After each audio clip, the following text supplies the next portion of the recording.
নমস্কার বন্ধুরা, আপনারা দেখছেন কুকিং হাউস অফ অনিমা। আজকে মিষ্টি কুমড়ো ফুলের রেসিপি তোমাদের সাথে শেয়ার করব। তার জন্য আমি মিষ্টি কুমড়ো ফুলগুলো নিয়ে নিয়েছি। এবার এই মিষ্টি কুমড়ো ফুলগুলোকে আমি এইভাবে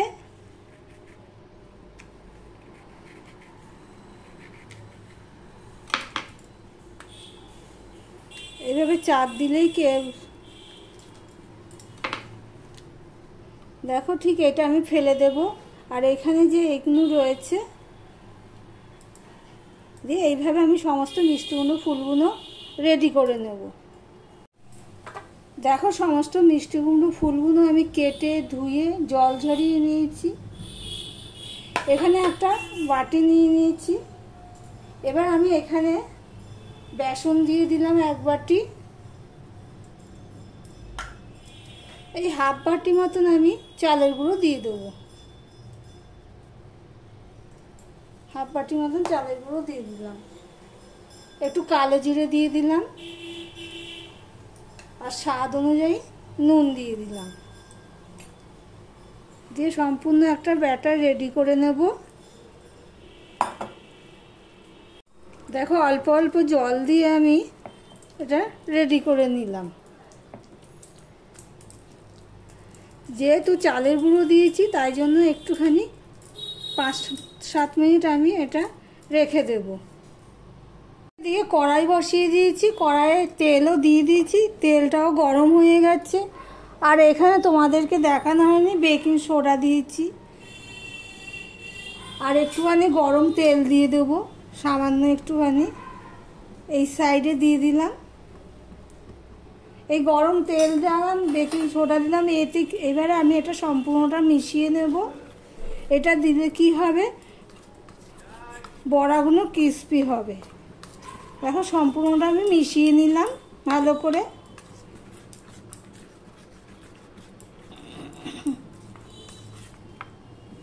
তেলটা গরম হয়ে গেছে, একদম কষমসে গরম করব না, মোটামুটি গরম হবে। গরম করার পরে একটু ছোট করে দিলাম। দিয়ে এই ফুলগুলোকে আমি ঠিক এইভাবে এবার দিয়ে দিলাম। আমি একটা একটা করেই ভেজে নেব। দেখো দিয়ে তার উপরে আমি এভাবে তেল দিয়ে দিলাম। মিডিয়ামের থেকে একটু লোতে করে দিয়ে আমি বড়াগুলো ভাজছি।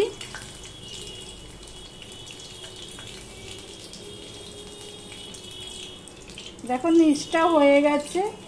খুব আস্তে আস্তে এগুলো উল্টাতে হবে। এবারে দেখো আমি এবারে উল্টে দিলাম। দেখো নিচেরটাও হয়ে গেছে ভাজা।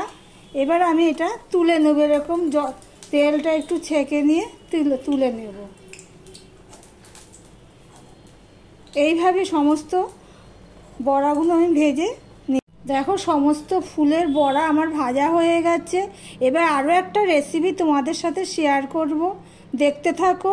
আর যারা লাইক করোনি প্লিজ একটা লাইক করে দিও। আমার ভিডিওটি যারা দেখছো লাইক করে দিও। আর আমার ভিডিওর নিচে না ওই পাশে আসলাম, পাশে থাকবো, পরিবারে আসলাম, তুমিও চলে এসো, এইসবগুলো লিখো না, কমিউনিটি পোস্টে গিয়ে লিখো। আর এগুলো সব লিখলে না চ্যানেলের ক্ষতি হয়, তোমার আমার উভয় চ্যানেলের ক্ষতি হয়। এখানে আমি পাতা নিয়ে নিয়েছি, এটা হলো গ্যাঁদাল পাতা। এই দেখো এই গ্যাঁদাল পাতাগুলো ধুয়ে পরিষ্কার করে নিয়েছি। এবার এই পাতাগুলো আমি বেটে নেব। গ্যাঁদাল পাতার সাথে আরও কি কি দিচ্ছি তোমরা একটু প্লিজ দেখো, ভিডিওটি স্কিপ করো না। এবার আমি এখানে রসুন নিয়ে নিয়েছি, দেখো কতগুলো। এই রসুনগুলো আমি দিয়ে দিচ্ছি। আমার ভিডিওটি যদি ভালো লেগে থাকে লাইক কমেন্ট শেয়ার করে দিও। আর যারা নতুন বন্ধু এসেছো তাদেরকে বলবো, যারা এখনও সাবস্ক্রাইব করোনি তাদেরকে বলবো চ্যানেলটি সাবস্ক্রাইব করে পাশে থাকতে। এখানে আমি দেখো 7-8টা লঙ্কা দিয়ে দিয়েছি। আরও একটু পাতা আমি দিয়ে দিলাম। এগুলো আমি এবারে বেটে নেব। পাতাটা সম্পূর্ণ দেওয়া হয়নি, তাই দিয়েছি কতখানি খালি হয়ে গেছে। এর মধ্যে আমি এই কালো জিরেটুকু দিয়ে দিলাম। দারুণ স্বাদ হয় খেতে। তোমাদের হাতের কাছে যদি থাকে তাহলে তোমরা এইভাবে পাতা বেটে খেতে পারো। এগুলো তো বেশিরভাগ গ্রামের দিকেই হয়। দিয়ে কালো জিরেও দিয়ে দিলাম। তাহলে কি দিলাম?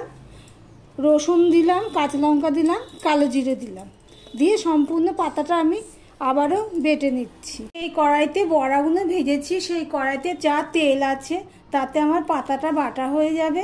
তার জন্য আমি এখানে এই নুনটুকু দিয়ে দিলাম। নুনটা আমি অল্পই দিলাম, পরে যদি লাগে দেব। আর দিয়ে দিলাম এই হলুদটুকু। এবারে দেখো আমি এই পাতাগুলো বেটে নিয়েছি। এবার এই পাতাগুলো আমি দিয়ে দেবো। আমার ভিডিওটি ভালো লেগে থাকলে লাইক কমেন্ট শেয়ার করে দিও প্লিজ। আর আমার রেসিপি কেমন লাগলো, দুটো রেসিপি, সেটাও কমেন্ট করে জানিও।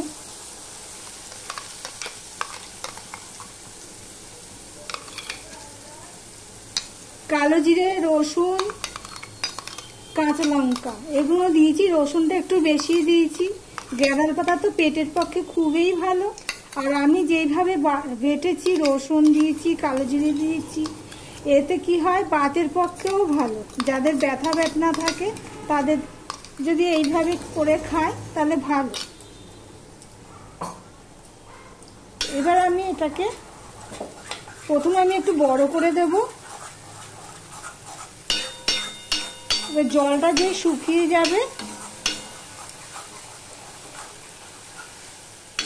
দেখো জলটা শুকিয়ে যাচ্ছে। এবার আমি ছোট করে দিয়ে সমানে এবারে ঘাঁটতে থাকবো যতক্ষণ না ভাজার একটা গন্ধ না বেরোচ্ছে। আর গ্যাঁদাল পাতার তো একটা গন্ধ থাকে, সেই গন্ধটাও চলে যাবে, কাঁচা গন্ধ যেটা।